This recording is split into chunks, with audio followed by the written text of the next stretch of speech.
सुख और दुख का अस्थायी रूप से प्रकट होना और समय आने पर उनका लुप्त हो जाना सर्दी और गर्मी की ऋतुओं के प्रकट होने और लुप्त हो जाने के समान है।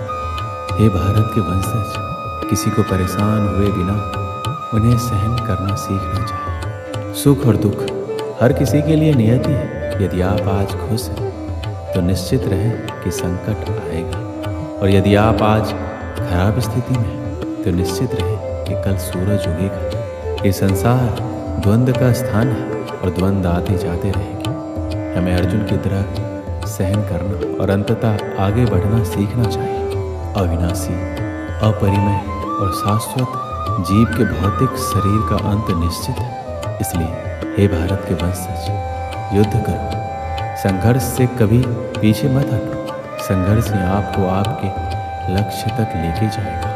कृष्ण कहते हैं कि हमें जो भी समय मिला है हम इस संसार में रहें और संघर्ष करें। हिम्मत मत हारो। हमें अपना सौंपा हुआ कर्तव्य अवश्य निभाना चाहिए। शरीर अस्थायी है और इसके साथ आने वाले दुख और सुख भी अस्थायी है। उनसे बहुत ज़्यादा लगाव ना रखें। आराम के जाल या भ्रम में ना पड़े। इस संसार में कुछ भी स्थायी नहीं है। मौसम की तरह सब कुछ आता जाता रहता है। कृष्ण इस दुनिया का वर्णन इस प्रकार करते हैं कि ये दुनिया दुखों से भरा हुआ है, और इसलिए इस दुनिया का आनंद लेने और हमेशा के लिए आराम से रहने की आकांक्षाएं कभी मत खो देना। जब हम झूठा सोचते हैं हम कभी नहीं मरेंगे और मेरा नाम, प्रसिद्धि, पैसा, शक्ति आदि ही खुशी के एकमात्र स्रोत हैं जो आपके साथ कभी नहीं जाते। हम शरीर नहीं है, हम एक आत्मा है। इसलिए हमें शारीरिक स्तर को पार करने और आत्मा के साथ संबंध और पहचान खोजने में सक्षम होने की आवश्यकता है। आत्मा को ना कभी किसी हथियार से काटा जा सकता है, ना आग से जलाया जा सकता है, ना पानी से गीला किया जा सकता है, ना हवा से सुखाया जा सकता है। यह व्यक्तिगत आत्मा अटूट और अघुलनशील है, सर्वत्र विद्यमान है, अपरिवर्तनीय है, अचल है और सदैव एक समान है। हमें शाश्वत कल्याण के लिए आत्मा के रूप में हमारी पहचान को जानना इतना महत्वपूर्ण है। महान गुरु मंत्री विदुर ने धृतराष्ट्र को शास्त्रों के उच्च सिद्धांतों में बताया कि परिवार की खातिर किसी बच्चे को छोड़ा जा सकता है, गांव की खातिर एक परिवार को त्यागा जा सकता है, शहर के लिए गांव को छोड़ा जा सकता है, दुनिया की खातिर एक शहर को अस्वीकार किया जा सकता है, और आत्मा के लिए संपूर्ण संसार का त्याग किया जा सकता है। इसलिए कृष्ण कहते हैं कि अन्य महान अध्यात्मवादी और भगवान के भक्त इसकी पुष्टि करते हैं कि हमें आत्मा के बारे में सीखना चाहिए और स्वयं की खोज करनी चाहिए। ये बहुत महत्वपूर्ण है। चूँकि आध्यात्मिक प्राणी के रूप में स्वयं का ज्ञान वह आधार तैयार करता है जिस पर हम आध्यात्मिक रूप से विकास करना जारी रख सकते हैं। आप जानते हैं कि आत्महत्या कोई भी विकल्प नहीं है। ये शरीर तुम्हारा नहीं है, यह आपको एक कारण से दिया गया है, और शरीर के साथ आने वाले हर चीज़ को सहजता से लिया जाना चाहिए, उसके अनुसार व्यवहार किया जाना चाहिए। जब कृष्ण हमसे दुख और सुख सहन करने के लिए कहते हैं तो चाहते हैं कि हम भौतिक वास्तविकता से परे और आत्मा में स्थित हों। यदि हम मरे नहीं हैं तो हम केवल मजबूत ही हो रहे हैं। श्री कृष्ण भगवान ने भागवत गीता में 4 ऐसी बातों का वर्णन किया है जो आपके जीवन में उतारना बहुत जरूरी है। हर मनुष्य को हमेशा अहंकार और क्रोध से दूर रहना चाहिए, क्योंकि अहंकार और क्रोध किसी भी मनुष्य के दिमाग को उसी तरह खा लेता है जिस प्रकार लकड़ी में लगा हुआ दीमक। अहंकार और क्रोध से वशीभूत व्यक्ति समाज में जहाँ भी जाता है वहाँ उसे दूसरों से परेशानी होती है, क्योंकि वह हर व्यक्ति में अपने प्रतिद्वंदी की भावना को देखता है, जिससे उसकी बुद्धि और विवेक की भावना खत्म होती चली जाती है। भागवत गीता में कहा गया है कि हर व्यक्ति को आत्ममंथन करना चाहिए, क्योंकि आत्ममंथन अहंकार को खत्म कर देती है। श्री कृष्ण कहते हैं अहंकार व्यक्ति को अज्ञानता की तरफ ले जाती है। इसलिए जीवन में सफलता चाहने वाले व्यक्ति को हमेशा अहंकार और घमंड से दूर रहना चाहिए। श्री कृष्ण कहते हैं मनुष्य के निर्माण उसके विचारों से ही होता है, और मनुष्य जैसा सोचता है वैसा ही बन जाता है। इसलिए हर मनुष्य को हमेशा सकारात्मक और अच्छी सोचों के साथ अपना जीवन बिताना चाहिए।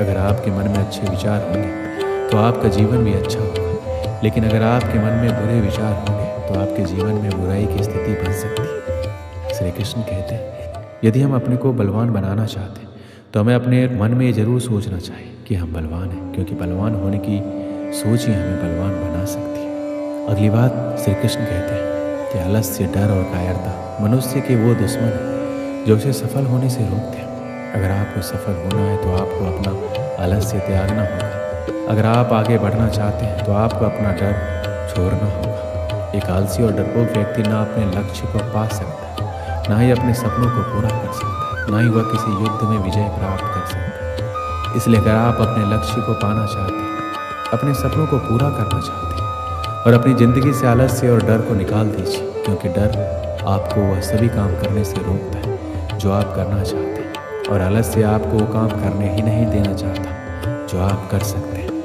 आखिर में कृष्ण कहते हैं कि आलस्य, डर और कायरता मनुष्य के वो दुश्मन हैं जो उसे सफल होने से रोकते हैं। दोस्तों, अगर आपने इन बातों को समझ लिया तो आपकी सफलता निश्चित है। एक समय की बात है, महाभारत के युद्ध के बाद युधिष्ठिर ने राजा के रूप में शासन करना शुरू किया। युधिष्ठिर अपनी दान वीरता और उदारता के लिए प्रसिद्ध था। जो कोई भी दान पाने की इच्छा से युधिष्ठिर के पास जाता वह कभी खाली हाथ नहीं लौटता। एक बार देर रात को एक भिखारी महल के दरवाजे पर आया और दान मांगने लगा। उस समय राजा युधिष्ठिर सो रहे थे।